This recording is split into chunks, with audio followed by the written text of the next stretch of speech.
Before I met Christ, I was just like all the other teenagers my age, raised in a Catholic family, nakakapagsimba at nagdarasal minsan. Panganay ako at may dalawang lalaking kapatid na laging sumusubok ng pasensya ko. Lagi akong masungit at galit dahil hindi ako makasurvive sa mga kapatid ko kung mahina ako. Sa school naman, isa akong grade conscious na estudyante at sanay na maraming kaibigan. Senior high school was my Wattpad era. Isa sa mga favorite authors ko nung senior high school ako ay si FGW. Sobrang hook ako sa mga stories niya na rooted in Christian faith, and habang binabasa ko yung mga characters niya na may relationship sa Diyos, nag-crave rin ako sa ganong klaseng community. Yung mga characters niya, grabe ang faith. Nakikita ko kung paano sila mabasag sa situation na pinagdaraanan nila, pero kinakaya nila dahil kay God. May community silang napupuntahan bilang support system nila. Kagaya na lang ng life group na meron tayo sa Horizon. Nakita ko kung paano pahalagahan ng isang character doon ang sarili niya dahil alam niya kung sino siya in Christ. Pero ang isa sa pinaka-nag-udyok sa akin na basahin ng Bible ay ang story niya na Balaam. Kwento ito ng mag-asawa wherein yung lalaki is may taning na ang buhay. Nag-decide si wife na basahan ng 1 chapter a day si husband, and the way na basahin niya yun would really make you curious kung ano ang susunod na mangyayari. So I decided na basahin ko rin ang nakita kong Bible dito sa bahay. 1 chapter sa Old and 1 chapter sa New Testament every morning. Noong panahon ito, may isang tao na hindi ko mapatawad at hindi ko na kayang kausapin pa. I think sa kanya rin ang first and biggest heartbreak ko. Sa buong duration ng pagbabasa ko ng Bible, minita ko ng Lord. Tinuturuan niya ako tungkol sa pagpapatawad.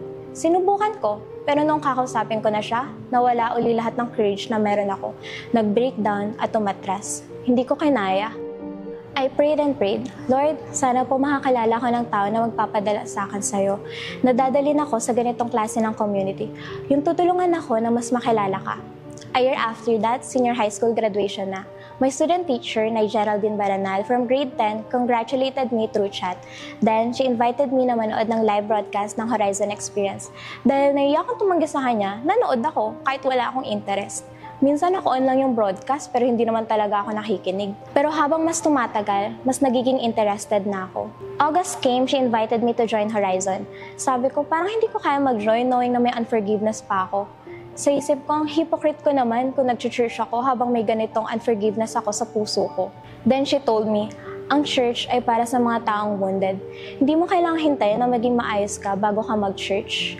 In the end, inaccept ko rin yung invitation niya. She shared the gospel to me and I accepted Christ. Eventually, I signed the covenant. Tinuruan niya ako how to do my devotion. And then while preparing for my college application, I was reconnected with my grade 8 friend, Rosana Daub. Naging devotion buddy kami at mas nakilala namin ang isa't isa. Mas naging malalim ang pagkakaibigan namin. Sabay namin nadidiscover ang promise, love, grace, and might ng Lord. During life class, isa sa daily readings namin ay about reconciliation. I remember a line that really spoke to me. When we forgive, we set a prisoner free and then discover that the prisoner we set free was ourselves. That the best medicine for our heart is forgiveness. That convicted me again to reach out to this person so I could set myself free from unforgiveness kahit na hindi pa siya humihingi ng tawad. Pinapare ko lang sarili ko. It took a long time. Niready ko ng message ko sa kanya.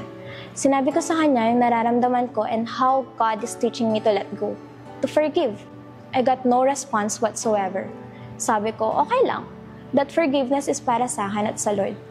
Pero hindi pa rin nawawala yung sakit. It was a continuous surrender sa Lord. After so many trainings like Ignite Leadership Camp, Life Class, and Soul One, I still wasn't ready to be a leader. I didn't see myself having a disciple. Hindi ko kayang i-embrace ang identity ko as a leader. Masyado kong minamalit ang sarili ko. Kahit sa mga huddles, sobra akong natatakot mag-lead. However, the Lord opened so many opportunities for me para unti-unti akong masanay sa discipleship. After 2 years of being under Nanay Geraldine's leadership, I am now privileged to be under the direct leadership of Mommy Grace Tarobales. It was actually a hard transition for me dahil magkaiba sila ng style of leadership. Then, pinakita sa akin ng Lord ang cross. When I was under Nanay Dean, vertical ang pinag-focusan namin. Ang depth ng relationship with God at ang foundation ng aming spiritual life. While kay Mommy Grace is a horizontal naman. Tinuturuan niya kami how to widen and properly use our influence now that we have established our foundation. March 2024 was my encounter. Dito ko muling sinurrender ang lahat. Yung unforgiveness sa taong akala ko pinatawad ko na. pero hindi ko pa rin pala nabibitawan ng tuluyan at sa maling identity na binibigay ko sa sarili ko. I declared and embraced my identity in Him as Jesus' disciple maker. Then, before 2024 ended, I welcomed my first disciple, Carla Trina Dacane. I was overwhelmed with how God entrusted to me agad ang isa sa mga anak niya. Palagi niya akong ginugulat sa mga binibigay at pinagkakatiwala niya sa akin. I realized na hindi madali ang discipleship pero hindi ko naman ito ginagawa mag-isa eh. Gaya ng laging sinasabi sa akin ni Mommy Grace, nandyan sila lagi para tulungan at alalayan ako. Nandyan ang Lord na palaging gumagabay sa akin. I later realized kung nasan ako ngayon is an answered prayer from Him. I was asking for a person that would lead me to Him, He gave me Nanay. He gave me Horizon as my community, and I am so thankful to the Lord for that. Ako si John Desiree Manaloto, dating nakakadena sa maling perspektibo, ngayon ay malaya na sa Panginoon.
Hallelujah!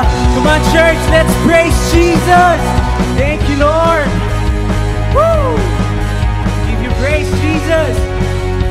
Come on, clap your hands for Jesus. Let's sing. Lay my life down at your feet. You're the only one I need. I turn to you and you are always there. Troubled times, it's you I see. Put you first, that's all I need. Humble all I am, all to you. Say, one way, Jesus, you're the only one that I could live for. One way, Jesus, you're the only one that I could live for. Lord, You were always, always there. Every how and everywhere. Grace abound so deeply within me. Jesus, you will never ever change. Yesterday, today, the same. forever till forever Meets no way. Say, one way, Jesus, you're the only one that I could live for. One way, Jesus, you're the only one that I could live for. One way, Jesus, you're the only one that I could live for. One way, Jesus, you're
God,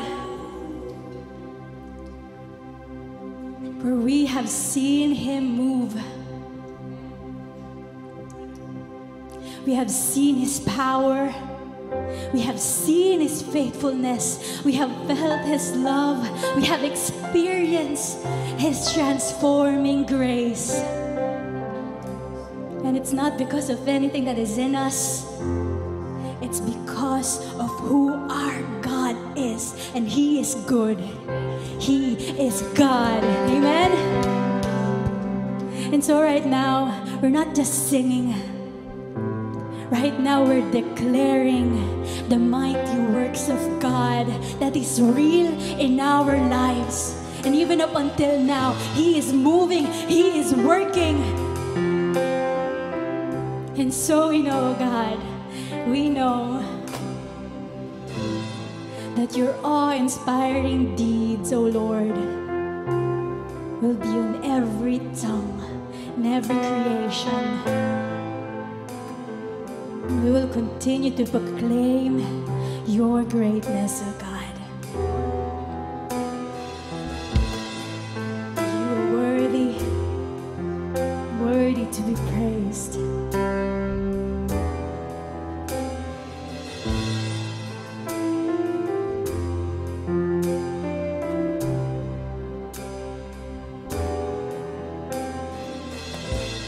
When I was lost and all alone, your presence was where I found home.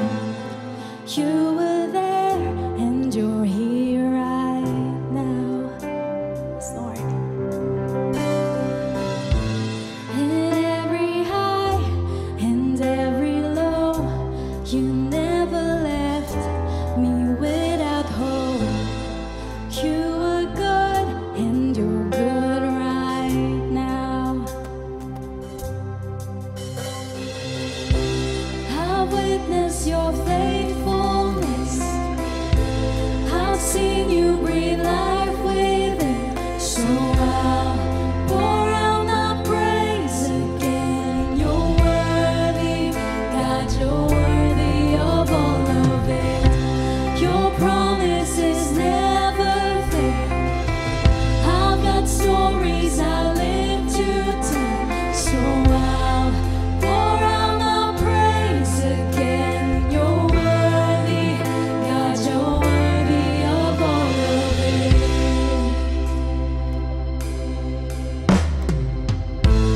You left the throne and chose the cross, laid down your life to rescue us.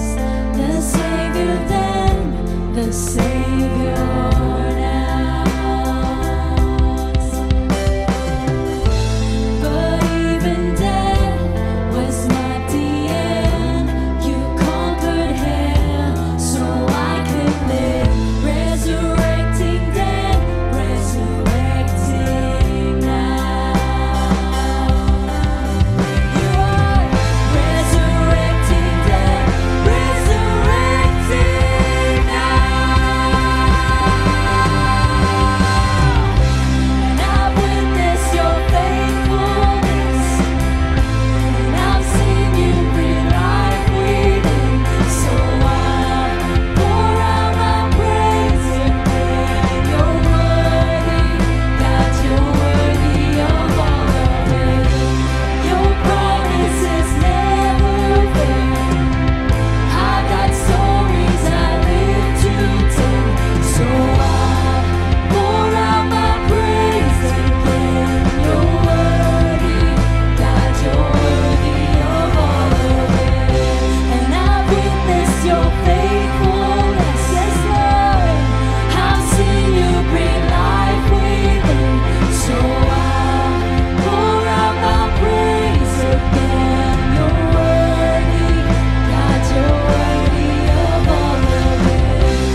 You're strong and I witnessed it.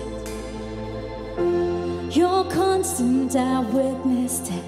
And I'm confident I'll see it again and again. You love and I've witnessed it. You heal and I've witnessed it. You save and I've witnessed it.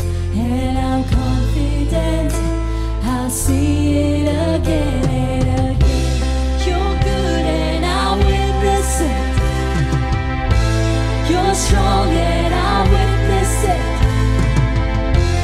You're constant, I'll witness it. And I'm confident I'll see it again and again. You love and I'll witness it. You heal and I'll witness it. You save and I'll witness it. And I'm confident I'll see it again and again. And I've witnessed your faithfulness, yes Lord. And I've seen you bring life within. So I'll pour out my praise again. Your word, 'cause you are God, you're worthy of it. Your promises never fail. I've got stories I live to tell, so I'll pour out my praise again. You're worthy, God, you're worthy of all of it. To the broken, I witness it. To the hurting, I witness it. To the lost, I will witness it. And I tell them this, I tell them what I witnessed. To my family, I witness it. To my city, I witness it. To the nations, I witness it. And I tell them this, I tell them what I witnessed.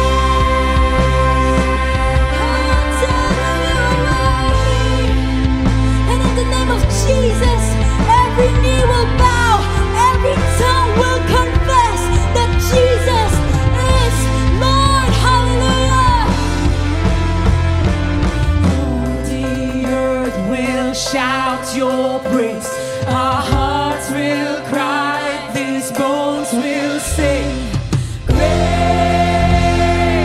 are you, Lord. And all the earth will Come on, shout give him your praise. praise. Our hearts will cry. These bones will sing. Great are you, Lord.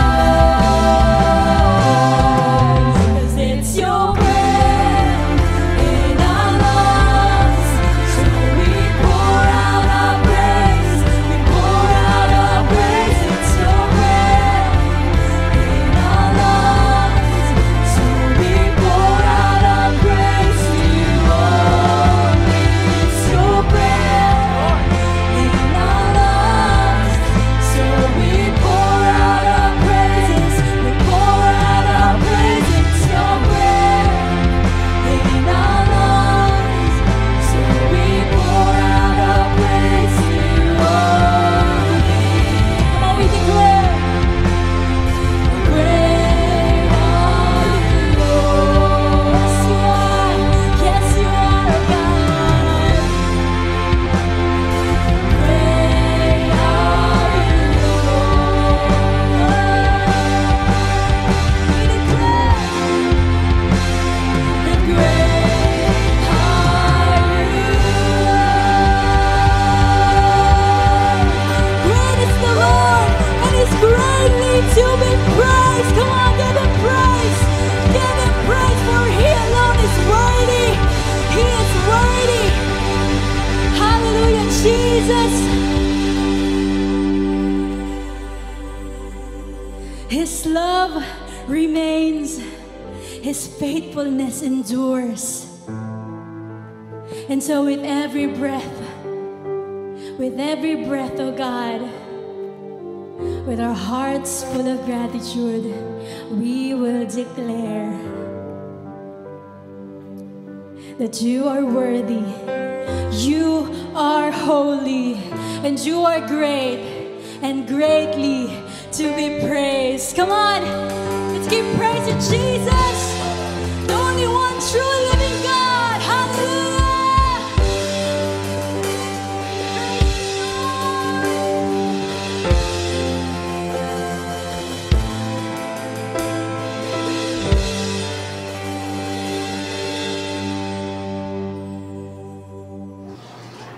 Nung panahon ng pandemic, nagpatawag po ng meeting si John Maxwell sa kanyang mga staff. At nagulat po sila sa sinabi po niya, no? Sabi daw ni John Maxwell sa kanilang opening line niya, "Gang, I am leadership sad." No? So madalas po, of course, kung kilala niyo si John Maxwell, leadership guru po yan. No? So yung salitang leadership ay hindi na po sila nagugulat po dito. Bukang bibig na po niya ito for more than 40 years of his life and ministry. No? Pero ngayon lang daw nila narinig yung phrase na leadership tsaka yung sad, pinagsama. And then when they asked him to explain, no, ang ibig sabihin pala ni John Maxwell noon ay because grabe po yung empathy niya, yung compassion niya, no, sa mga tao who are going through hard times. No? Siguro kung naalala pa po ninyo yung pandemic, madami pong namatay, no, may mga namatayan, tapos mga halos buong mundo yata nagkasakit, no? Tapos yung buhay po natin as we know it during that time na disrupt, no? Na gumulo, no? Ang mundo po natin na turned upside down. Tapos plus the fact pa nung time na yun, no, nagkakagulo pa tayo, hindi tayo magkasundo pagdating sa vaccine, pagdating sa mga certain na mga gamot, no? So on and so forth, no? Na para bagaba pati yung mga leaders na inaasahan natin, parang pati sila, no, hindi po magkasundo kung ano po ba yung tamang steps, no, to take para once and for all ay maayos na, no, at mabalik sa normal, no, yung mundo from the pandemic. No? Well, hindi po natin pag-uusapan po yung leadership sad, no? Nabanggit ko lang po siya kasi kung ako naman po, no, ay if I may put words into the mouth of the Apostle Paul, nako, we don't say that lightly po, no? Kasi hindi naman po niya talaga sinabi ito, wala pong ganong verse or phrase na lalabas po sa Bible, no? But if I may lang, no, kung si John Maxwell binanggit niya yung salitang leadership sad, no, to evoke yung nararamdaman niya, no, lalo na nung height ng pandemic. Ako, I believe naman, no, nung sinusulat ni Apostle Paul itong letter to the Philippians, na siguro na pwede nating sabihin na though hindi binanggit directly ni Paul, but it's as if he is saying, "Gang, I am gospel happy." No? I am gospel happy. Bakit po? No? Kasi nga po, no, kahit na ganun ang circumstances ni Paul, no, binanggit nga po natin, no, nung nag-start tayo ng series po natin na Enjoy, being serious about joy. No? Sabi po natin na Paul was writing this epistle inside a prison cell, or kung hindi man prison cell, house arrest. No? So, ibig sabihin, restricted, limited ang kanyang freedom. Yet, no, paulit-ulit niya binanggit yung salitang joy, no? And in-exhort pa niya yung mga Philippians na rejoice, no? At sabi nga po niya, again, I will say, rejoice, no? So, bakit po ba? What brings Paul joy? Well, obviously, hindi yung circumstances niya, obviously, hindi yung sitwasyon niya, no? But I think, no, one of the main reasons that gives Paul joy is none other than the gospel. Pag binanggit po natin yung gospel, no, this comes from the Greek word evangelion, na ang simple but profound meaning niya ay good news. No? Now, anong good news? Na pag sinabi po natin gospel, hindi lang po ito yung pag tayo ay tumanggap sa Panginoong Jesus, no? Pag tayo namatay, pupunta tayo ng langit. Of course, kasama po yun. Amen? No? Pero, no, when we say gospel, it refers to all. Come on, nilagay po natin, type po natin sa ating mga comment section, all. No? all that Jesus did to restore God's kingdom in and through mankind. Na? Kaya nga, after every message po natin, bago po tuluyang matapos, nag-i-insert po tayo ng gospel. Na? Yung iba't ibang aspeto ng gospel. Kasi mayaman po yung gospel. So again, we want to welcome all of our Horizon Online champs sa part 2 ng series nga po nating Enjoy. So again, pakiusap ko po sa inyo, pwede po ba ilagay po natin sa comment section whether you have been following us for quite some time or baka first time po ninyo manood ng ating online experience. Pakilagay lang po kung saan po kayo, from where are you watching this broadcast.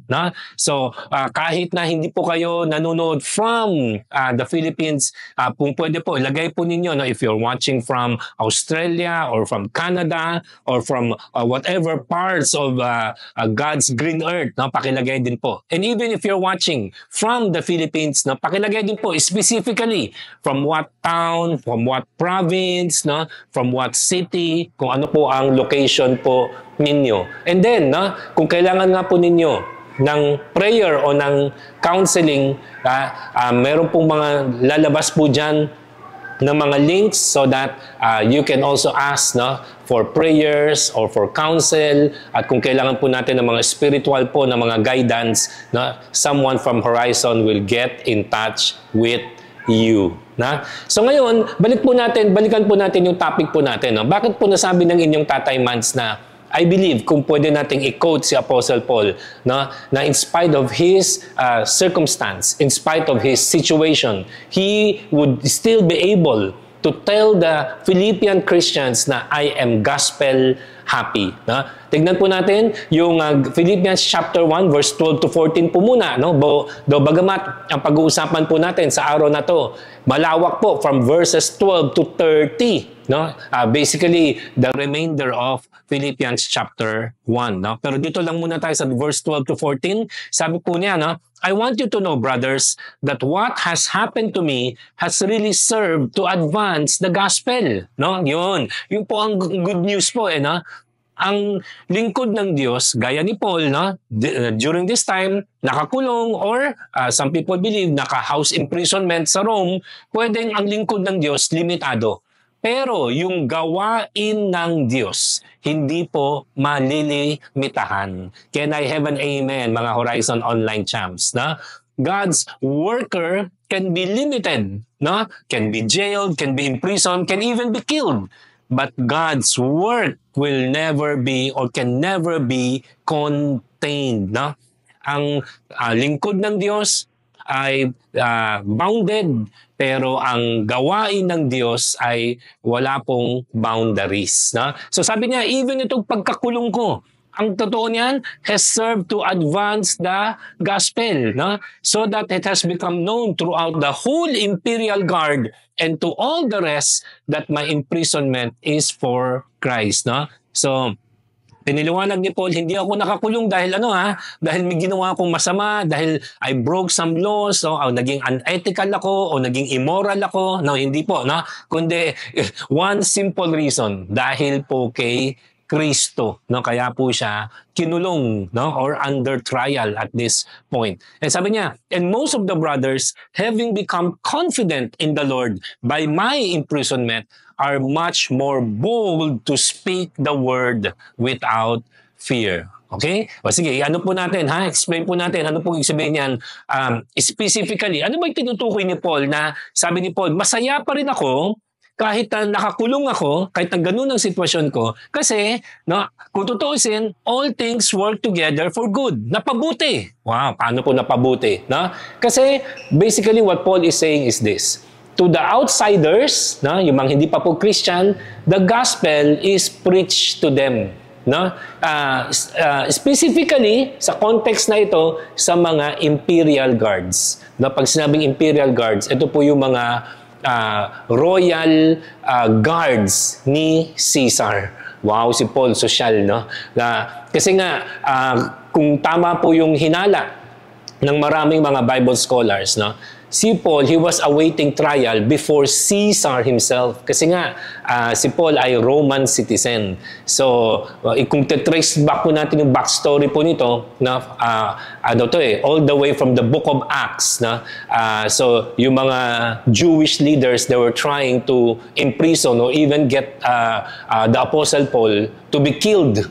Pero nag-appeal si Paul kay Caesar kasi sabi niya, Roman citizen ako, so meron akong karapatan na i-appeal yung kaso ko kay Caesar. So ito nga, pinadala po siya sa Rome, no? At habang hinihintay niya kung indeed makakatagpo niya, makikita niya, mamimit niya si Caesar. Sino po ba si Caesar? Well, siya lang naman ang pinaka-powerful na tao sa mundo during this time. No? So, we're not sure kung nangyari po ito o hindi. No? Mahabang mga kwento at mga kuro-kuro din po yan. We will not get into that at this point. Pero habang hinihintay niya, if indeed he will face Caesar, pero ang pinabantay po sa kanya, ang mga nagwagwardya po sa kanya dito sa Rome ay yung mga guard ni Caesar. Bagaman sa Pilipinas, ito yung mga PSG, yung Presidential Security Guard, no? Na mga elite na mga sundalo at mga pulis na nagbabantay sa presidente mismo.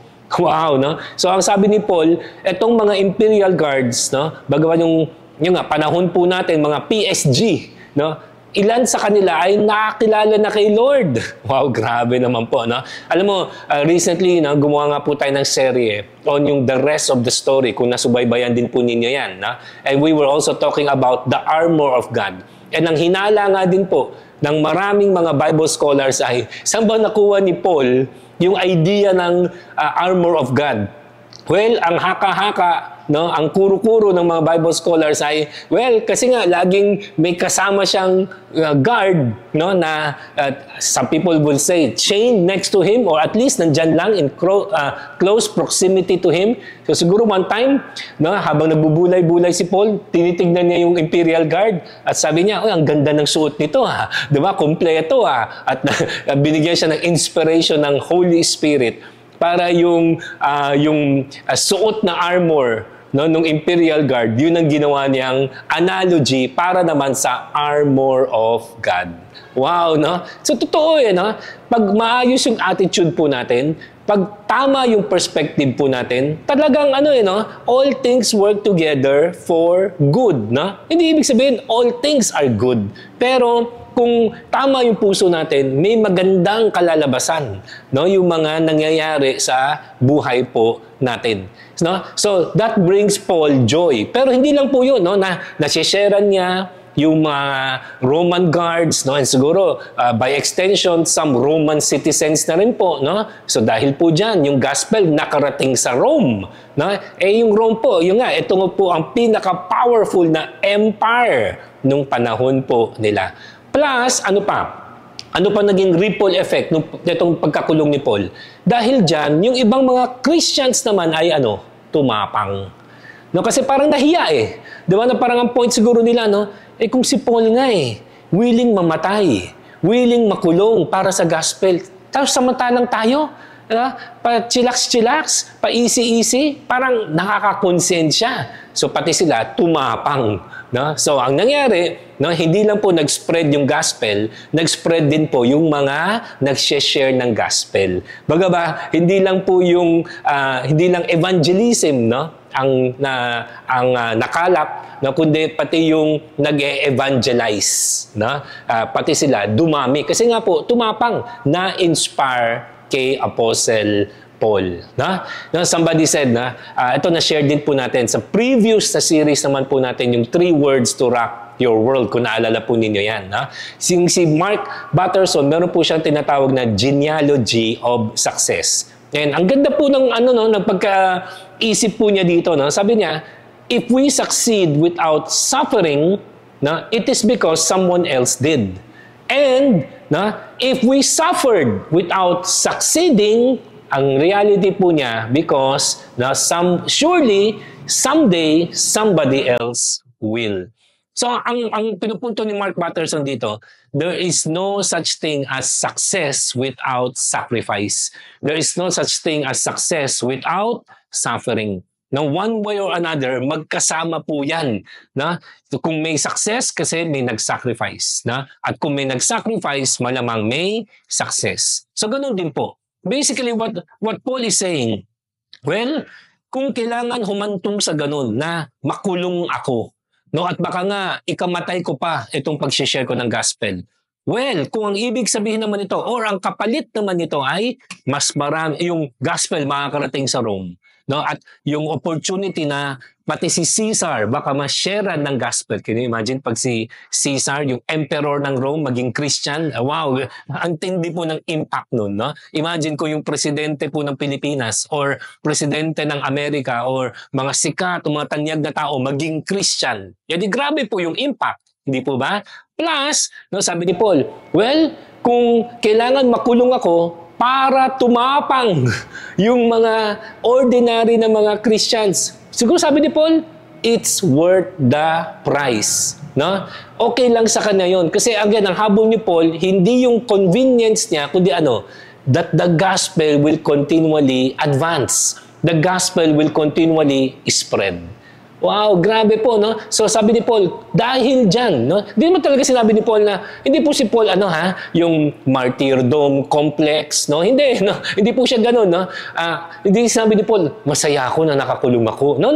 Ang sabi niya, well, kung itong pagkakulong ko, dahil dito, nakarating ang gospel sa Rome, nakarating ang gospel sa mga imperial guards, nakarating yung gospel at nasharean pati yung household ni Caesar. Well, pag binasa ninyo yung dulo ng Book of Romans naman, meron din binabanggit si Paul doon na the household of Caesar greets you.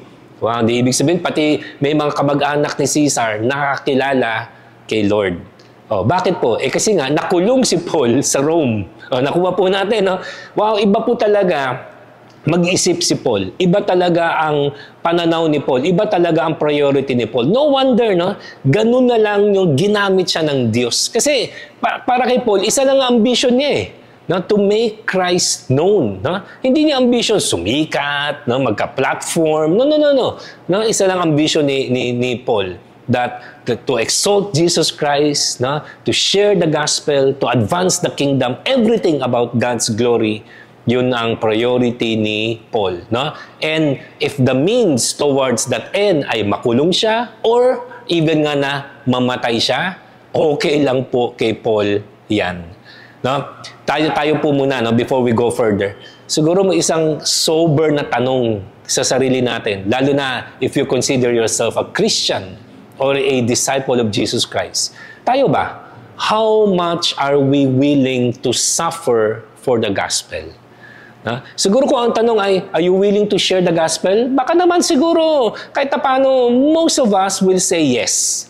No? Pag walang cost, kung walang price, kung walang suffering, kung walang sacrifice. Diba? I think most of us naman will say, okay, mag-share ng gospel. O ba? No? Pero kung ang kapalit naman po nito ay may possibility makulong, may possibility pa na mapatay, o may possibility ma-persecute, o mawalan ng trabaho, o dahil dyan hindi ka ma-promote sa work, o dahil dyan pinag-initan ka ng mga dati mong friends, will we still share the gospel? Wow, no? Grabe, matinding palaisipan po yan, no? And that is for you and I to answer. Kasi, tandaan po natin, balang araw, haharap po tayo kay Lord, and we will be held accountable, no? Kung tayo ba, no, hindi lang po yung alam ba natin yung gospel o hindi, kundi kagaya ni Paul, no, ganun din po ba tayo ka-bold, no, na i-share ito, ipalaganap po ito, no, for the sake of Jesus Christ. Pero now, having said that, speaking of joy, alam po ba ninyo, sad to say, ang joy, marami din pong kaaway. Opo, no?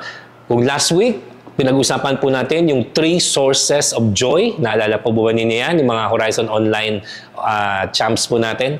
Kung may 3 sources ang joy, dito naman, babanggitin ko po yung 3, pwedeng sabihin enemies ng joy. Na? Well, sad to say, yun po ang reality. Hindi po talaga lahat ng tao gusto maging masaya ka. At ang realidad din po ay pinanganak po tayo sa mundong ito kahit wala ka pang ginagawa, meron pong galit sa'yo. meron po tayong kaaway. Kahit na ikaw mismo, diba? Ayaw mo ng kaaway, ayaw mo ng gulo, pero totoo niyan, na may demonyo. Na ang totoo niyan, Satan is real and he hates you. Na hindi totoo yung pag napunta tayo sa impyerno, magpa-party-party tayo with Satan. No, Satan is not your friend. He does not even consider you his friend. Na kahit na magkasama na kayo sa impyerno, Satan still considers you his enemy. Kasi lahat ng nilikha sa wangis ng Diyos, kaaway at kalaban at galit si Satan sa kanila. Satan has no friends. He has demons, but he has no friends. And much less, wala rin siyang children. Di ba? Totoo po yan. Ha? So, kaya may kaaway tayo sa mundong ito, kaya may nagagalit. May naiinis, lalo na kung nasisimula na po natin maranasan yung kagalakan na galing sa Panginoong Jesus. No? Pag naging totoo na si Jesus sa buhay natin, nagiging totoo na yung gospel sa atin. Siyempre, nag-i-increase yung joy natin. No? Parang si Apostle Paul, we can say, hindi man maganda ang lahat ng circumstances natin, pero I am gospel happy. No? Because of the gospel, because of Jesus Christ. No? Kasi pag mas lalo nating naunawaan anong ginawa ni Kristo para sa atin, nag-i-increase yung joy natin. So, nangyayari, si Satan, hindi siya natutuwa. So, sabi ni Satan, misery loves company. Diba? Hindi pwedeng ako lang malungkot. Dapat damay-damay tayo. Diba? Sama-sama tayo. Malungkot lahat. Parang ganon. Na? So dito rin po, in the midst of Paul's joy, in spite of his circumstances, pero meron pong tatlong challenges that threatens the joy of Paul. And also, by extension, it threatens the joy of all Christians everywhere. Ano po ito? Well, kung lalagyan po natin, gagawin natin parang outline, parang ganito po, ang tatlong kaaway o hadlang dun sa joy ni Paul at yung joy na binibigay sa atin ng gospel. Pwede natin sabihin headline, explain ko po mamaya yan. Pangalawa, pwede sabihin deadline. At pangatlo, pwede natin sabihin bottom line. Explain ko po itong tatlong outline na ito, itong tatlong heading na ito. Are we ready for the Word of God? Kung ready po tayo, kasi lagay po natin sa comment section, ready. Ayan, yan ang gusto ko sa mga Horizon Online audience po natin. Very alert kayo at very enthusiastic sa pag-participate po dito sa online experience natin. Okay, una, headline. What do we mean by this? Okay, basahin ko po muna sa inyo. Philippians 1 verses 15 to 18. At least yung first part ng verse 18. Sabi ni Paul, natutuwa ako, may mga tumapang, diba, naalala niyo, binanggit ko po kanina, yung mga Christians naging mas bold dahil sa imprisonment ni Paul. Siguro some of them out of guilt, some of them out of shame, some of them, naisip nila, diba, tayo, saya-saya ng buhay natin, samantalang si Paul, diba, literally nagpapakamatay, nagsasakripisyo para sa gospel, diba? So, hindi pwedeng siya lang nagsasuffer para sa gospel, tayo rin. Diba? Wow, no? Pero ano sabi ni Paul? Some indeed preach Christ from envy and rivalry, but others from goodwill. Di ba? Sabi ni Paul, ay nako, alam ko, hindi lahat nagsishare ng gospel from a pure motive. Mga iba, out of inggit din. Ang weird, di ba? Kinainggitan nila si Paul. Paul was in prison. Di ba? Hindi naman sila kinakalaban ni Paul. Di ba? Bagaba in this day and age of social media, siguro sabi ni Paul, sa inyo na ang like, sa inyo na ang share, sa inyo na ang pinakamaraming followers. Sa inyo na yung mga checkmark na yan, di ba? Hindi ko kailangan yan. Ang mahalaga kay Paul, ma-share, ma-preach, ma-spread yung gospel. So aware si Paul na even in the midst of his suffering, there are some who are preaching the gospel not from a pure motive, but para makilala, para sumikat. Kaya nga ang sabi po natin, ang habol nila headline. Di mo ba? Tuloy po natin pagbabasa. Verse 16. The latter do it out of love. May mga, sabi ni Paul, in fairness, meron naman talaga dyan na they do it, like me. So sabi ni Paul, for the sake of Jesus Christ, for the glory of God. Pero sabi niya, Na? Sabi niya, knowing that I am put here for the defense of the gospel, na? The former proclaimed Christ out of selfish ambition. Pero sabi niya, pero may mga ilan dyan na hindi sincere. Yeah, siguro, hindi naman natin sinasabi necessarily na hindi sila Christian, pero siguro at most or at best, mixed yung motive nila. Sabi niya, not sincerely, but thinking to afflict me in my imprisonment. Pambihira. Ibig sabihin, nakakulong na nga si Paul dahil sa gospel, sila, imbis na makipagsimpatya kay Paul, hindi, nakipagkompetensya pa sila kay Paul. Alam ko sa mga baka umiiling-iling, parang, happy months, meron bang ganon? Well, sa Horizon, wala. Char. Pero, I'm sure, sa ibang churches, ay nako, di lang meron, marami. Di ba? Minsan nagdi-disciple tayo, hindi from a pure motive, na kasi kaligayahan natin to see souls being saved. Kaligayahan natin to see Christians growing up in maturity. Hindi, ang totoo niyan, competition. Ay naku, di ba? Ako na lang sa magbabarkada ang walang 12 disciples. So, di ba? Kailangan magbuo din ako ng 12 para hindi ako mapag-iwanan. Okay naman in that sense, pero hindi ganun ka-pure, di ba? Minsan out of competition, out of rivalry, minsan out of envy, minsan out of jealousy, minsan para mapuri ng pastor, mapuri ng ibang tao, di ba? Hindi talaga pure na, ginagawa ko ito para kay Kristo. Pero alam mo si Paul, hindi siya bothered. Sabi ni Paul, bahala na kayo. Ano sabi niya? What then? Sabi niya, basta para sa akin, sabi ni Paul, only that in every way, lagay nga po natin sa chat, only. Yan. Ito lang ang ito lang yung pake ni Paul. Na basta, bahala kayo sa motive niyo. Whether in pretense or in truth. Basta para sa akin, ang mahalaga sa akin, Christ is proclaimed. And in that, I rejoice. Okay. Pero lagyan din po natin sa comment section, teka muna. Teka muna. Okay? Teka, may mga liliwanagin lang din po tayo, ha? Hindi rin naman po ibig sabihin na lalo na tayo na mga nagdi-disciple, na hindi natin i-disciple ang motive ng tao. Okay, can I have an amen on that, mga online champs? Part ng discipleship is discipling the inner life. Part ng inner life, yung motive. Why do we do what you do? Tatama po ba? So, hindi po yan ang sinasabi ni Paul. Kasi kailangan tignan natin yung kabuuan ng Bible, yung kabuuan ng gospel. Ang sinasabi ni Paul dito, kasi nga in-prison siya So, sabi ni Paul, hindi ko na alam kung sino sa inyo ang nagpre-preach from a pure motive, sino sa inyo yung nakipag-compete sa akin, sino sa inyo yung gusto lang ninyo na mainggit ako sa inyo. Parang sabi ni Paul, anong pakialam ko dyan? Ako nga, handa nga ako mamatay. Di ba? Sabi ni Paul, kung gusto kong sumikat, gusto ko bang, willing ba ako mamatay? Kung gusto kong sumikat, di sana, di ba? Nag-preach ako ng gospel na mas pabor sa lahat. Yung gospel na walang repentance, yung gospel na walang sin. Di ba? Sabi ni Paul, kung hahabol ko lang followers, kung hahabol ko lang sumikat, or mga iba, sa totoo lang, mga iba, nagpe-preach para sa pera. Again, wala po sa Horizon yan. Amen. Sana nga po.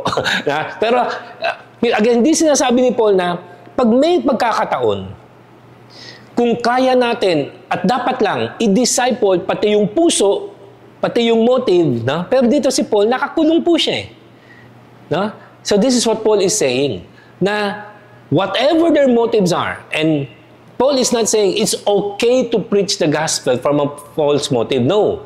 But Paul is just, tinitignan niya ito from a macro perspective, na parang sabi ni Paul, basta para sa akin, ang mahalaga, kasi, ito yung point ni Paul kung tingin nila, maiinggit ako sa kanila kasi mas marami na silang followers kaysa sa akin. Mas marami na silang disciples kaysa sa akin. Kasi nga si Paul, limitado Nakakulong po siya o naka-house arrest po siya right? Or, sabihin na po natin in modern day parlance, mas malaki na ang mga church nila kaysa sa akin. Okay? Mas marami na silang daughter church kaysa sa akin. Sabi ni Paul, di wow. Di ba? Di maganda. Kasi ang habol ni Paul, hindi yung kanino yung credit. Ang habol ni Paul, hindi yung sino ang mas maraming follower. Ang habol ni Paul, hindi yung sino ang mas sikat. Ang habol ni Paul, basta the gospel is preached. Na? And ito yung katotohanan, ha? Pero again, ha, ano natin to, babalance po natin, ha? Pakilagay nga po natin sa comment section, balance. Ayan, ha? Ibabalance po natin, okay? Ang reality po ay ganito. God can use wrong motives. But, God can never use a wrong gospel. Okay? Again, di natin sinasabi na okay lang na may wrong motive. Pero sinasabi po natin, kasi si God, no? Si God, meron siyang overall purpose. Diba? For example, sabi sa scripture, no? Many are the plans in a man's heart, but the purposes of the Lord will prevail. No? So, ibig sabihin, parang ganito. Hindi pipenalize ng Diyos yung mga recipient ng gospel dahil lang yung nag-share ng gospel, mali yung motibo. You get what I'm saying? Now, for example, I'm going to share the gospel to someone na hindi pa nakakilala sa Panginoong Jesus. Sabihin na po natin, mali ang pag-share ko ng gospel. O sabihin na natin, kasi crush ko siya. Di ba? Gusto ko siyang maging future husband, future wife. Di ba? Or basta na, meron akong ulterior motive. O kaya, negosyante kasi siya. Gusto ko siyang ma-win para malaki ang tithes. Yun, no? So, share yung gospel. Assuming tama yung gospel, kahit na mali yung motive, pwede bang gamitin ng Lord yun? Of course. Kasi hindi fair dun sa mayaman, hindi fair dun sa magandang lalaki o magandang babae na hindi sila tatanggap simply because mali ang motive ng taong nag-share sa kanila. Nakuha po natin? No? Hindi po. No? Kasi the purposes of the Lord must prevail and will prevail. Amen? Pero yun nga lang, ako na mali ang motibo sa pagsaserve, mali ang motibo sa pagprepreach, mali ang motibo sa pag-share ng gospel. May reward ba ako? Wala. Kahit na tumanggap yung tao, na-disciple mo yung tao, nag-grow pa nga yung tao eh. No? Pero pagdating sa langit, no? Wala po akong credit doon, wala akong reward doon. Pero yung taong yun, yung desisyon nila, either tumanggap kay Christ, yung desisyon nila to forsake sin, yung desisyon nila na ma-revive, no? Yun, may credit po sila dun sa desisyon nila. Na? Kasi, kanya-kanyang motive, kanya-kanyang reward. Nakuha po natin. Pero sasabi lang po natin, na, huwag po tayo magulat when we say, God can use wrong motives. Pero, no, God can never use a wrong gospel. Kailangan yung gospel tama. No? Again, baka magulat po kayo rito, ha? Ang totoo niyan, God can use false teachers who happen to preach the right gospel, pero ang hindi magagamit ng Lord ay yung wrong teaching on the gospel. Kasi yung gospel, yun ang nakakapag-save eh. Hindi naman yung tao eh. Amen po ba tayo dyan? No? Again, mahalaga yung instrument, mahalaga yung mensahero, but in the whole scheme of things, ang mas mahalaga kesa sa mensahero, mas mahalaga kesa sa instrumento ay yung mensahe mismo. Always remember, it is the gospel that saves. It is the gospel that revives. It is the gospel that changes lives. No? Not the messenger of the gospel. Nakuha po natin yan, ha? Kaya napakahalaga rin po, na, balansein po natin itong passage na to, no? Let's not put words into Paul's mouth na we're making Paul say something that he's not meaning to say. No? Again, klaruhin natin. Pagdating dun sa mga motives na ibang tao, sabi ni Paul, kung kala niyo maiinggit ako na marami kayong nasishare ng gospel, dumadami mga followers ninyo, dumadami mga disciples niyo, and ginagawa niyo yan para mainggit ako, sabi ni Paul, doon kayo nagkakamali. Kasi sabi ni Paul, ako, all I care about is the advancement of the kingdom. Masaya ako that the kingdom is advancing. But make no mistake, those who preach with wrong motives will be judged by God. And wala silang reward sa mga ginagawa nila. Though parang outwardly, tila binebless ni God yung ginagawa nila, pero totoo niyan, binebless ni God yung gawain at hindi naman talaga yung manggagawa. Pero, ang bottom line ganito, no? Pag nagsishare tayo ng gospel, syempre, itama natin ang motive natin. Amen? But at the same time, no, siguraduhin natin tama ang mensahe natin. Okay? Because, ito nakakasober isipin, God can use a wrong messenger with the right message kesa sa a right messenger, tama ang motive, pero mali yung gospel. Mali yung tinuturo. So guys, no? Hindi rin pala sapat, on the other hand, yung sincere, hindi din po sapat yung you mean well, okay yun. Pero ang tanong, are you preaching the right gospel? Yung galing sa Bible, yung biblical truth, yung po ba ang tinuturo po natin? Kaya pinaka-application po natin dito, get the gospel right. Pwede po ba natin lagay yan sa ating comment section? Get the gospel right. No? Of course, get your motive right. Amen. But, no, para magamit din talaga tayo ng Panginoon, kailangan siguraduhin natin, alam natin yung gospel. Bago matapos yung mensahe na to, no, I will do my best na i-share uli yung gospel po sa inyo para lang makasiguro po tayo na tama ang pagkaintindi natin ng gospel at tama yung pagpupreach natin ng gospel. Pero isa to sa mga challenge, no, na may mga tao talaga sa paligid na imbis na suportahan ka, makipag-sympathize sa'yo, hindi, no? Minsan nakakulong ka na nga, pero yung mga ibang tao, di ba, ipopoke ka pa, i-steer ka pa, aawayin ka pa, ganun po talaga, no? Pero sana, gaya ni Apostle Paul, hindi tayo magpapa-affect, lalo na pagdating sa relationship natin with God at pagdating sa joy natin sa gospel. O amen po ba tayo dyan, mga Horizon Champs? Of course, syempre, ako na yung unang aamin, this is easier said than done. Mabilis sabihin. Pero pag nandyan na, di ba? Pag may mga tao na dapat inaaway ka, may mga tao na naiinggit sa'yo, may mga tao sa paligid na nakipagkompetensya sa'yo, nakakalungkot. Yun naman ang totoo eh. Pero sikapin po natin, no, na gayahin yung ehemplo ni Pablo na tayo ang focus natin, si Christ, ang focus natin, yung glory ni God, at ang focus natin, Lord, kung ano man ang motive po nila, hindi po ako magja-judge. Di ba? Kasi kayo ang nakakaalam ng puso ng bawat isa. Basta, ako, I will rejoice in the fact na the gospel is spreading. O, amen po ba tayo dyan? Pero minsan kalaban nga po talaga yung motives ng tao. Pero tayo din, check din natin ang motives natin, to make sure na tama ang motibo natin sa paglilingkod sa Diyos at siguraduhin din po natin tama yung gospel na sineshare natin. That's challenge number 1. Challenge number 2 is deadline. Ano naman ibig po sabihin natin ng deadline? Kung kanina, ang quote-unquote kalaban ni Paul, external, yung mga ibang tao na naiinggit sa kanya, nakipag-compete sa kanya, no? Ito namang pangalawa, internal. Okay? Wala na po itong kinalaman sa ibang tao. Ito ay, there's a battle going on inside the soul, inside the heart, inside the mind of the Apostle Paul. No? So sabi niya, tuloy natin pagbabasa, verse 18 to 26. Sabi niya, yes, and I will rejoice. Again, rejoice, saan? That the gospel is advancing. That the gospel is being preached. No? Sabi niya, and then verse 19, na nagpatuloy si Paul, sabi niya, for I know that through your prayers and the help of the Spirit of Jesus, that this will turn out for my deliverance. Na? So, ibig sabihin, sabi ni Paul, alam ko naman din na one day, na tiwala ako na hindi ito ang katapusan din ng buhay ko. Na ibig sabihin, I will not die here in this prison cell.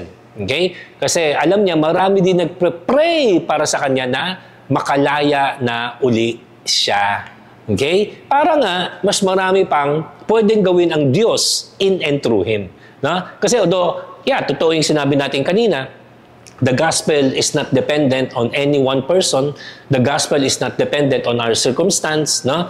Ang tao, limitado. Ang gospel, limitless. Though totoo yan. Pero imagine what God can do through an Apostle Paul. Lalo na kung malaya siya. No? So sabi ni Paul, naririnig ko yung mga prayers inyo. Siguro maraming mga sumusulat din kay Paul na, Paul, we're praying for you. We're praying for your freedom. We're praying for your release. No? We're praying that we'll see each other again. Lalo na yung Philippian church na mahal ni Pablo. No? Later nga po, sasabihin ni Paul, confident ako na magkikita ulit tayo. No? Wow! No? But we'll get to that more into the future. No? So sabi ni Paul, it is my eager expectation and hope that I will not be at all ashamed. No? But with full courage, now as always, that Christ will be honored in my body, whether by life or death. No? So sabi ni Paul, na, pero guys, hindi ko alam kung after this, makakalaya pa ako, magkikita pa ba ulit tayo? Or baka ito na ang katapusan ko, dito na rin ako mamatay sa Rome, dito na ako mamatay sa prison. No?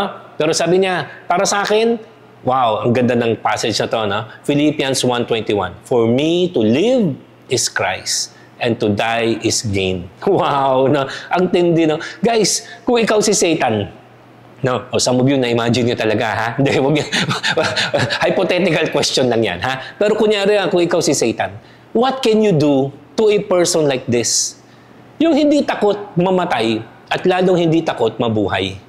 Yung para sa kanya, kung mabuhay, para kay Kristo. Kung mamatay, edi okay din kasi para din kay Kristo. Oh, grabe po, no? And sabi niya, if I am to live in the flesh, that means fruitful labor for me, which I shall choose, I cannot tell. So, ibig sabihin, ito yung dilemma ni Paul. No? Ito yung tatawag nating deadline. Ibig sabihin, parang sabi ni Paul, meron akong dilema na kayo, pinagpe-pray nyo, mabuhay pa ako, pinagpe-pray nyo, makalaya pa ako. And sabi ni Paul, okay din sa akin yun. Kasi, alam ko rin, kilala ni Paul sarili niya, hindi siya nagyayabang kundi, alam ni Paul yung sarili niyang sipag, alam ni Paul yung passion niya, alam ni Paul yung burden niya, na pag itong si Paul, quote-unquote, magkamali lang ang Rome, napakawalan siya. Ay, di ba? Maghanda si Satan. Kasi, Paul is going to turn the world upside down for Jesus. Which he did. Amen? Di ba? So, alam ni Paul sa sarili niya, pag ako nakalaya, di ba? Maghanda sila, di ba? Kasi lahat sila, sharean ko ng gospel. Lahat ng Christian na mamit ko, i-disciple ko. Magpla-plant pa ako ng marami pang mga churches. Oh, di ba?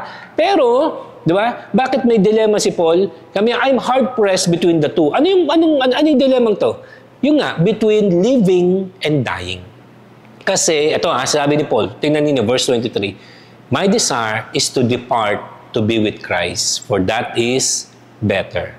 Oh, nakalungkot naman, di ba? Paul made clear na mahal niya itong mga Philippian church, di ba? Sabi nga lang niya, last week, if you tuned in, sabi niya, every time I pray for you, I rejoice. No? Sabi niya, I have great affection for you. Namimiss ko kayo. No? Pero sabi ni Paul, siyempre ang totoo niyan, secondary lang ang tao sa buhay at sa puso at sa priority at sa affection ni Paul. Talagang klaro kay Paul, no? Hindi na nga nag-asawa yung mama Di ba? Klaro kay Paul, clear ang number one sa kanya. No? Wala pong rival, wala pong karibal, walang kalaban ang Panginoong Hesukristo sa puso niya. So, as much as Paul loves the Philippians, he loves Jesus Christ even more. So, dahil dyan, may desire din si Paul na, guys, baka kung pwede lang, alam ko pinagpe-pray nyo, mabuhay pa ako, magkita pa tayo uli, no? Mapalaya ako dito sa house imprisonment ko. Pero kung ako lang, sa totoo lang, okay din sa akin kung pag-pray ninyo yung opposite, na kunin na ako ni Lord. No? Hindi dahil sa, ito, pasintabi po sa mga mental health struggle. No? Pero hindi sinasabi ni Paul ito dahil suicidal siya. Ang totoo niyan, Paul has so much more reason to live. Pero sobrang mahal niya si Kristo. Gusto na niyang makasama si Kristo. No? Kaya nga tawag natin dito sa dilemang to, deadline, na parang si Paul, parang nagmamadaling umuwi. If you know what I mean. Na? Pero tuloy lang po natin Again, medyo, nakikita mo yung ano ni Paul, di ba? Yung dilemma niya. Kasi nakikita mo dito sa sulat mismo niya, one moment, sasabihin niya, I'm confident I'll still be with you. Na? Tapos later, pero my desires to be with Christ. Tapos mamaya, ito na naman, verse 24, but to remain in the flesh is more necessary on your account. O, yan na naman po siya. Di ba? Para siyang namamangka sa dalawang ilog. No? Pero huwag niyo isipin na si Paul, ano po siya, ha? Na double-minded po siya, no? Magulo siya kausap. No. Di ba? Kundi, sobrang totoo kasi itong struggle kay Paul eh. Kasi he is caught between two loves. You know what I'm saying? On the one hand, love na love niya yung mga Philippians. Love na love niya mag-share ng gospel. Love na love niya mag-preach, mag-teach. No? Gusto pa niya mabuhay. Pero, another love of his is what? Si Jesus Christ and to be with Him forever. Nakuha po natin? So, lagay nga po natin sa chat. The struggle is real. Ha? Hindi po to keme, ha? Hindi po to drama, hindi po to emo. No. Totoo yung struggle ni Paul between two great loves of his. Na? To disciple Christians, to plant churches, to advance the gospel. And yung isa pang great love niya na parang nangingibabaw yung greater love niya to be with Jesus Christ forever. Na? Pero sabi niya, convinced of this, parang naging practical din si Paul eh. I think nasa sense din ni Paul na hindi pa siya kukunin ng Diyos. Sabi niya, I know that I will remain and continue with you all for your progress and joy in the faith. Na? So that in me, you may have ample cause to glory in Christ Jesus because of my coming to you again. So, yan. No? Siguro, kahit paano nung nabasa siguro ng mga Philippians to, medyo napangiti naman sila na, "Hi, salamat. Mukhang sasagutin ni Lord yung prayer natin na ibalik ng Diyos si Paul sa atin. Magkikita ulit tayo ni Paul. Hindi pa ito ang katapusan ng buhay ni Paul." No? Siguro kung interested lang po kayo malaman, historically, many Bible scholars believe na indeed, nakalaya pa po si Paul after 2 years of house imprisonment sa Rome. So mukhang tinugon nga talaga ng Diyos yung panalangin ng mga Philippians at hindi lang sila, but I believe yung lahat ng mga Christians all over the world. Na? Okay, so ngayon balik lang po muna tayo sa point po natin. Tayo baka hindi tayo nakaka-relate kasi ito sa totoo lang po no?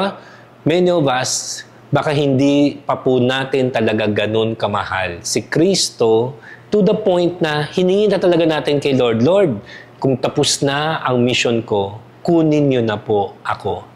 Now, again, not to escape. Hindi dahil sa, Lord, kasi nandiyan na si Judith. Di ba? O kaya ang daming mga babayarin. Kasi ang daming mga problema. Hindi to escape. Kundi because you want to be with Christ forever. Okay? So, exhort ko lang kayo, mga Horizon Champs. Don't wish to die because there is no reason to live. Hindi. Ang totoo po niyan, in Christ. Diba? Sabi ni Paul, for me to live is Christ. Ang daming dahilan para mabuhay. Is that an amen? Kaya baka meron lang tayong kausap na baka diba, you're trying to escape. Alam ko, life is hard. Alam ko, ang daming mga struggles. Lalo mga kapatiran po natin, o mga kaibigan natin na nag-struggle sa mental health po nila, depression, anxiety, at iba-iba pang mga bigat. So, we sympathize with you. Pero sa totoo, in Christ Jesus, there is so much more reason to live. Amen po ba tayo dyan? So I speak life. I speak life over you. And again, wag po natin gamitin si Paul as an advocate of suicide. Iba po ang context po nito. Ito po, si Paul, sobrang iba. Sobrang pwede nga sabing supernatural yung pag-ibig niya sa Diyos na kahit na, siguro siya yung pinaka-sought after speaker, sought after apostle, sought after preacher. You know what I'm saying? So, daming mga Christian gusto magpa-disciple kay Paul. And Paul has so much more to give. He has many more letters to write. He has many more churches to plant. Ang dami pa. It just so happens na sobrang nangingibabaw yung pag-ibig ni Paul kay Jesus. Na parang siguro, baga sa Old Testament, siguro parang si Enoch. Na si Enoch, di ba? Di ba sabi, Enoch walked with God and he was no more. Kinuha na siya ng Diyos. Parang siguro si Paul, gusto niya maging Enoch na, Lord, kunin niyo na rin po ako. Again, not because he is suffering. No. Not because there's no more reason to live. No. But simply because ganun na lamang yung sobrang pagmamahal niya sa Diyos na gusto na niyang makasama ang Diyos for all eternity. But again, this is not suicidal. This is love for God. Okay? So, ganito, sana tayo, no? Kung meron man tayo wish na mamatay, hindi dahil sa ayaw na nating mabuhay. Hindi dahil sa ang daming problema. Hindi dahil sa, baga sa sitwasyon ni Paul, dahil nakakulong ako, ang hirap ng buhay, pinapersecute ako. No, hindi yun. Hindi yun. Kundi isang dahilan lang po sana na pwede nating sabihin, Lord, gusto kong kunin niyo na ako. Kasi, namimiss na kita. Gusto na kitang makasama sa langit. Kung hindi pa po tayo ganun, aamin po ako sa inyo, na ako, Tatay Mansinyo, if I were to look in the mirror, if I were to be very, very honest, tingin ko, hindi pa ganun din yung level ng faith ko. Hindi pa ganun din yung level ng pag-ibig ko sa Diyos. Ako sa totoo, I still want to see my daughters grow up. I want to see them marry. Kung lulubin ng Lord, I want to see my grandchildren. I want to live 20, 30, o kung pwede nga po, 50 more years. Kung lulubin ni Lord, na healthy, Kaya ako nga mismo meron pa rin, yung dilemma ni Paul, hindi ko dilemma Kasi ako, diba? Mas nangingibabaw po talaga sa akin, mabuhay pa. Hindi rin siguro mali yun. Hindi rin po siguro masama yun. Amen? Ngayon, hindi rin po masama. Pag dumating din po yung time, pag lalong mas nagmamature yung faith natin, mas nagiging mataimtim yung relasyon natin sa Panginoong Jesus. Na baka one day, we can say, Lord, tapos na ang mission ko, ready na po ako. At kung kinuha ka ng Lord, masaya ka kasi nga alam mo na to be absent from the body is to be present with Christ. O amen po ba tayo dyan? Pero again, I want to encourage all of us. There is so many reasons to live. Kasi kailangan ka pa. Lagay nga po natin sa chat, sa comment section po natin, kailangan ka pa ng Lord, bebe. Sa totoo lang, 99.99% of us na nanonood ditong broadcast na to, may mission ka pa. O lagay din po natin sa chat po natin, may mission ka pa, bebe. Huwag naman yung wala ka pang disciple, gusto mo nang kunin ka ni Lord. Yung wala ka pang legacy, gusto mo na kunin ka na ni Lord, di ba? Di ka pa nga tapos sa SOL 1, kunin ka na ni Lord. Hindi. Di ba? Tapusin mo muna yung SOL 3. Dami pa talagang dahilan. Magbubuo ka pa ng 12 disciples mo, di ba? Mag-aasawa ka pa, magkakaanak ka pa, makikita mo pa yung mga apo mo. Amen po ba tayo dyan? Di ba? So, ang totoo din po niyan, ang daming dahilan. Madami pang papagawa ang Diyos sa atin. Ngayon, kung tapos na ang mission natin, sana, ito naman yung point na hindi rin tayo takot mamatay. Kasi alam naman din po natin, di ba? Na kung tapos na ang buhay natin dito sa lupa, alam naman natin. Lahat ng mga genuine Christians po, alam natin kung saan po tayo papunta. Kung saan tayo patungo. At sino ang makakasama po natin for all eternity. So again, don't wish to die unless it is to be with Jesus. So meron pa tayong mission, pero sana meron din tayong vision. Si Paul, pareho. And during this time, mas nangingibabaw yung vision na gusto niya kasama ang Diyos. And in a sense, we can be thankful to God na hindi rin inallow. In a sense, God said no to Paul's immediate request na kunin niya siya ng Lord. Kasi, di ba, sinong Christian ang hindi nakikinabang sa mga letters ni Paul? Di ba, alam po natin, 27 books in the New Testament. Kalahati po dyan, di natin sure yung Book of Hebrews, pero at least 13 of them written by the Apostle Paul. Kung maagang kinuha ng Diyos si Paul, di madaming mga letters po, hindi na niya naisulat. At hindi tayo makikinabang sa wisdom ni Apostle Paul na binigay sa kanya ng banal na espiritu. Di ba? Ilang mga churches hindi matatayo. Di ba? Ilang mga tao hindi madidisciple. Baka hindi na na-disciple ni Paul, sila Titus, sila Timothy, pag maagang kinuha ng Diyos si Paul. Kaya buti na lang na ang sinagot kasi parang ang prayer ng Philippians, Lord, let Paul live longer. No? Kasi we still need him. Si Paul naman, Lord, kunin mo na ako. Buti na lang, no? Mas piniling sagutin ng Diyos. At least during this time, yung prayer ng mga Philippians. At dahil dyan, lahat po tayo, hanggang ngayon, no? Pati tayo mga modern day Christians, lahat tayo nakinabang. No? Dahil nabuhay pa po ng, I think after this, ang Bible scholars say nabuhay pa si Paul ng another 5 to 8 years. No? So nakinabang po lahat po tayo dyan. Amen? Pero yan, no, naging dilemma in a sense ni Apostle Paul. Which brings us to the third and last point. Na? Bottom line. So sabi ni Paul, sige. Kasi syempre during this time, hindi pa alam ni Paul. No? Tayo, in hindsight, alam na po natin na ang sinagot na Lord na prayer ay yung prayer ng mga Philippians. Kasi, again, sabi ng mga Bible scholars, after 2 years ay nakalaya po si Paul. No? Hindi natin sure kung nag-meet ba sila ni Caesar. No? Wala tayong masyadong historical evidence po for that. No? Pero mukhang ang klaro ay after Paul house imprisonment in Rome for 2 years, nakalaya pa po siya at napag-mission pa po siya sa iba't ibang lugar at nakasulat pa po siya ng ibang mga epistles which are recorded for us in the New Testament. So, nabuhay pa daw si Paul ng another siguro mga at least 5 years. No? So, after itong imprisonment niya sa Rome. But nung sinusulat niya itong letter to the Philippians, hindi pa niya alam. Right? Pero sabi niya, guys ganito.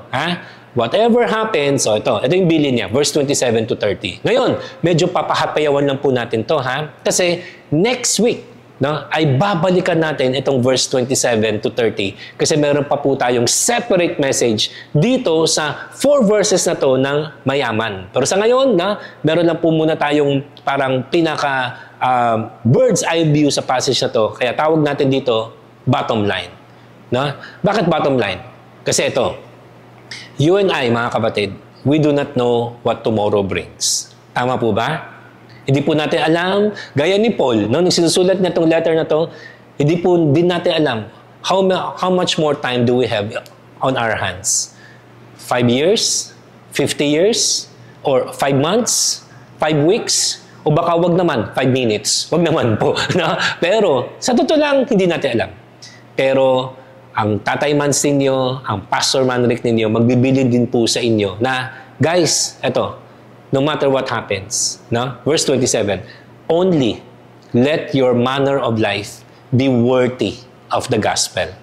So that whether I come and see you or am absent, kung kunin na ako ni Lord, I may hear of you that you are standing firm in one spirit, with one mind, striving side by side for the faith of the gospel, and not frightened in anything by your opponents. This is a clear sign to them of their destruction, but of your salvation, and that is from God. Finally, 29 and 30, for it has been granted to you for the sake of Christ, not only to believe in Him, but also to suffer for His sake, engage in the same conflict that you saw I had, and now hear that I still have. Siguro, as we close, focus lang muna tayo dito kasi ito yung main, parang ito yung main verb. Ito yung pinakabilin talaga ni Paul na, guys, ganito no matter what happens, ano daw po? Only let your manner of life be worthy of Christ. Or be worthy of the gospel. Pero clear lang po natin, baka may mga nanonood po sa atin, baka hindi pa po kayo sanay o bihasa sa theology, hindi po ito requirement for salvation. So, you cannot strive to make yourself worthy of the gospel for you to go to heaven. Hindi po. When Paul says, be worthy of the gospel, this is a matter of representation, not qualification. Kailangan linawin po natin yan. Again, ano po ibig natin sabihin? Listen to me. No one can earn their way into heaven. No one can earn their salvation. No one is good enough to be worthy of the gospel. Okay? O amen po ba tayo dyan? As a matter of fact, ito nga po sasabihin ko. Baka magulat po kayo dito, pero this is the truth. only unworthy people can become worthy of the gospel. Na? Ito po ang mystery, but at the same time, yung majesty ng gospel. Na the gospel is true only for those who admit that they are unworthy of the gospel, unworthy of salvation, unworthy of the death of Jesus Christ. Na pag inamin po natin na, Panginoon, ako ay makasalanan. Hindi ko kayang iligtas ang aking sarili. Hindi ako karapat-dapat na mamatay ka sa krus ng Kalbaryo. Hindi ako karapat-dapat na patawarin. Hindi ako karapat-dapat pumunta ng langit.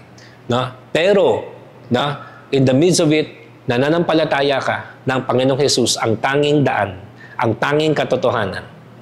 At yung kanyang pagkamatay sa krus ng Kalbaryo, ito ang tanging kabayaran para sa ating kasalanan. At tayo po ay magsisi sa ating mga kasalanan at tanggapin po siya bilang Panginoon at tagapagligtas.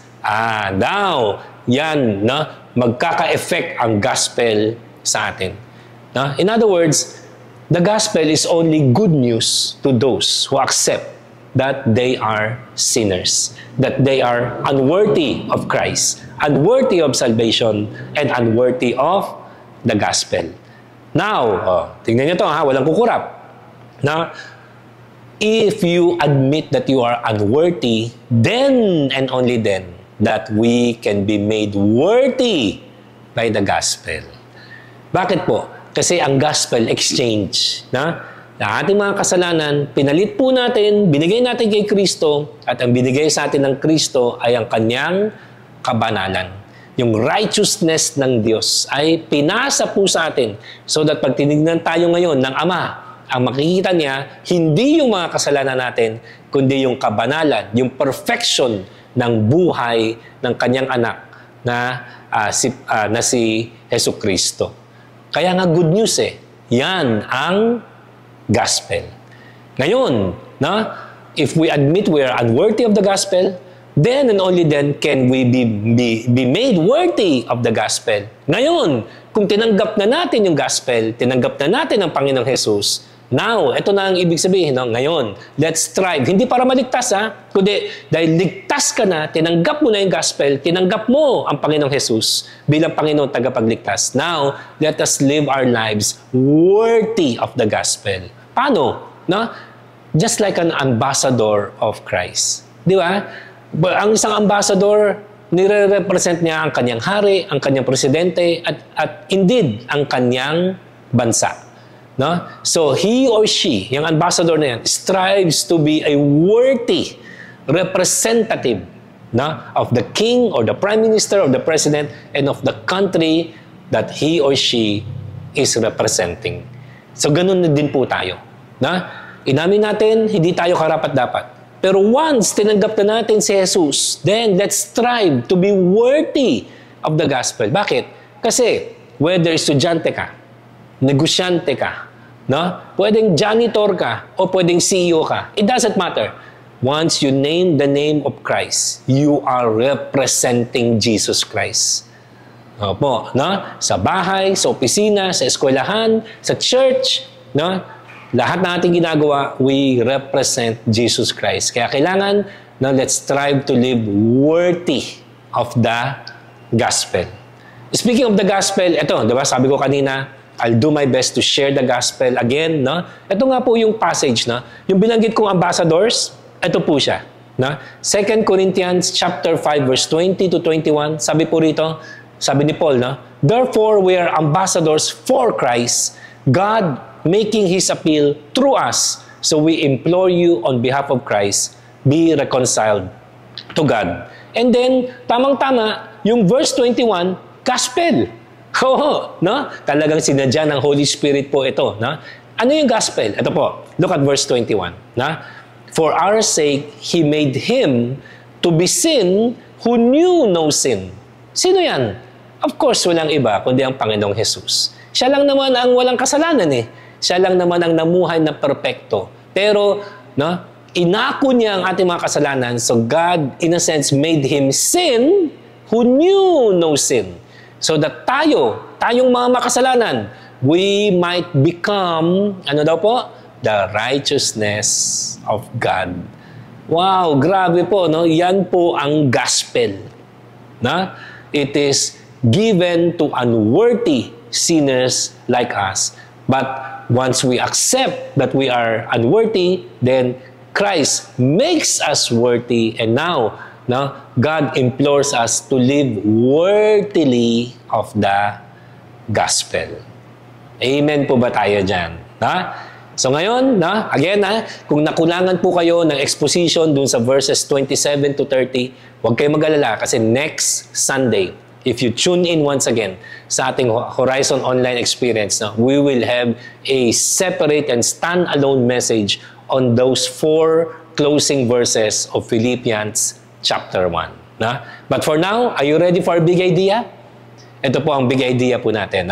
Let's jump off from yung sinasabi po natin kanina, the gospel makes us worthy of the gospel. Kung nagkaka-tune in lang ninyo at na-catch po ninyo yung phrase na yan, I'm sure hindi ninyo maintindihan. Pero kung pinakinggan po ninyo itong mensahe na to, from beginning hanggang dito po sa dulo, it will make perfect sense. Amen po ba? Paano maging worthy ng gospel? By receiving the gospel. Because only the gospel can make us worthy of the gospel. You and I, in our own merit, apart from the gospel, we cannot make ourselves worthy of the gospel. But only the gospel, the power of the gospel to change lives, the gospel can make us worthy of the gospel. Amen po ba tayo dyan, mga Horizon Online Champs? Kung nabusog po tayo sa araw na ito, lagay po ulit natin sa ating mga comment section, basta Horizon, busog. Thank you for tuning in. Kita-kita po ulit tayo, next Sunday, same time, or kung hindi po ninyo maabutan to, broadcast to live, nandyan lang naman po siya sa mga social media platforms po natin. Basta mahalaga po, kahit na online po, let's strive to make ourselves a community. Maraming salamat, mga Horizon Champs. God bless.